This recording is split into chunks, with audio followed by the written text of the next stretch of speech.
Hello, welcome back to my haunted library. It's Regina. I hope you're doing well on this beautiful Saturday when I'm recording this. Yes, it's beautiful, and I hope you had a wonderful Halloween. We had a little bit of a problem with Batilda. If you watched our last video, Halloween special, you'll know what I'm talking about, but Batilda's been completely exorcised, and a little bit of shock treatments didn't hurt either, and I'm happy to report that Father Ippoliti has made a complete recovery. It's just a little fainting spell. So everything's good. Batilda will be back with her horoscopes this weekend. She just had a little bit of a delay because of all the drama. Next week, it'll be a year since I broke my collarbone and had that awful year with so many of my loved ones passing on, including Lily, a few days before my accident. It was just a whirlwind mess.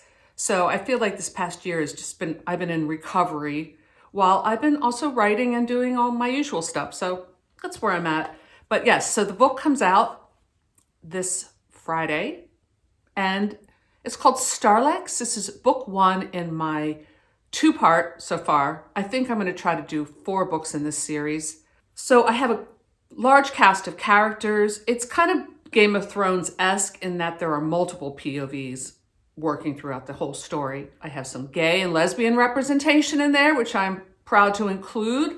Always try to find opportunities to include different points of view. It's very action-packed and high drama, which most of my books are. You can pre-order it now or buy it when it comes out. I'm going to raise the price a little bit when it comes out, so you might want to pre-order it. It will also be available at online, Barnes & Noble, Kobo.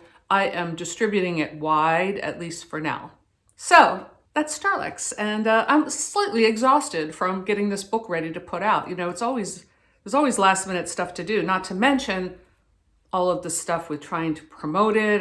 I'm back on TikTok if you want to follow me on TikTok, and it's kind of a fun platform. And I'm also still on Instagram and Facebook. Oh, I also wanted to mention that I have a call for submissions out.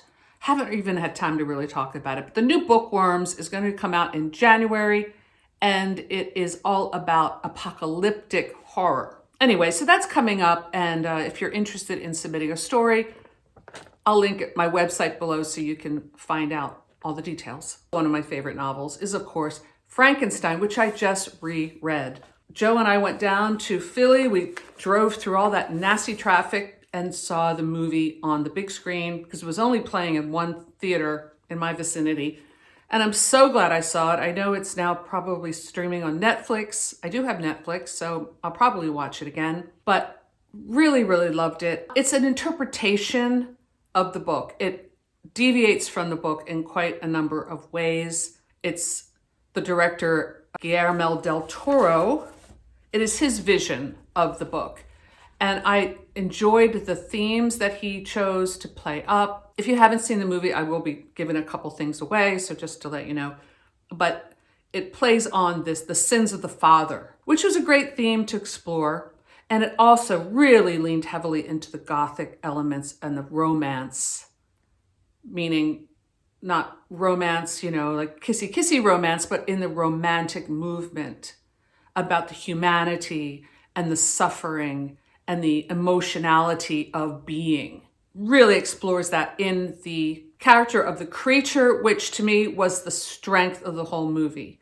It really moved me. I went into this movie cold. Like, I had not watched the trailer. I knew the director. I knew that Oscar Isaac was in it, but I had no idea how the creature was going to be portrayed, how he would look, who was playing him. And wow, what a revelation this Jacob Elordi, I'm pronouncing his name right, absolutely was blown away by his performance. It's so amazing. And the way the director depicted that performance, like that choice was great. I remember that actor when I watched, is it Euphoria? It's like one of those stars that stands out. I mean, not only is he like extremely tall and beautiful and built, gorgeous, like a gorgeous young man, but it's like he had that something that a true star has.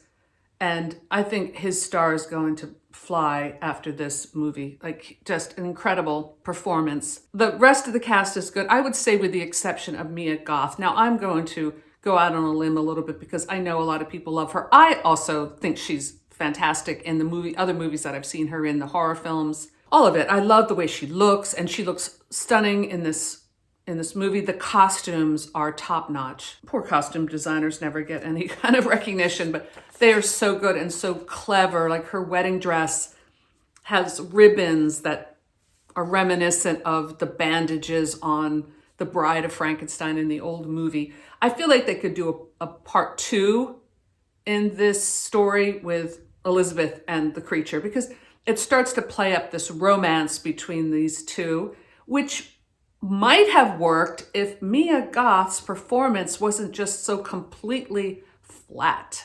Like I said, stunning to look at, but it's like this. Every line is delivered like this. There's no expression.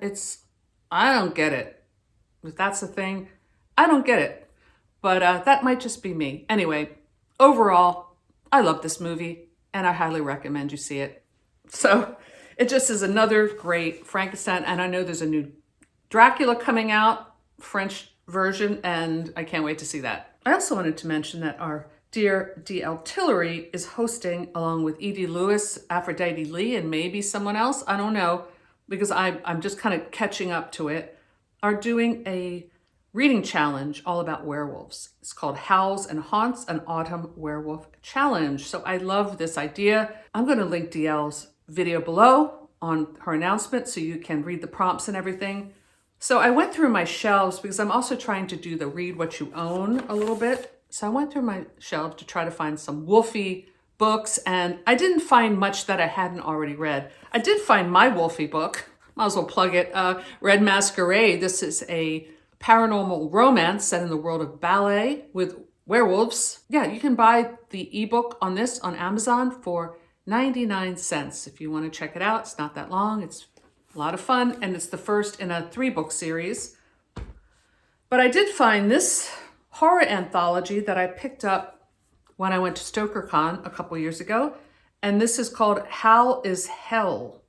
Howls from Hell. Whoops.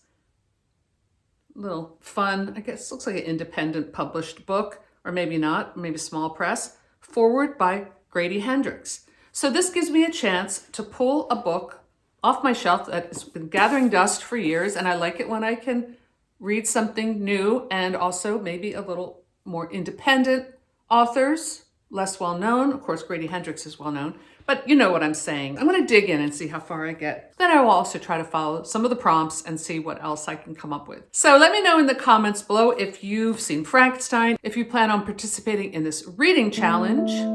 I would love to hear your thoughts.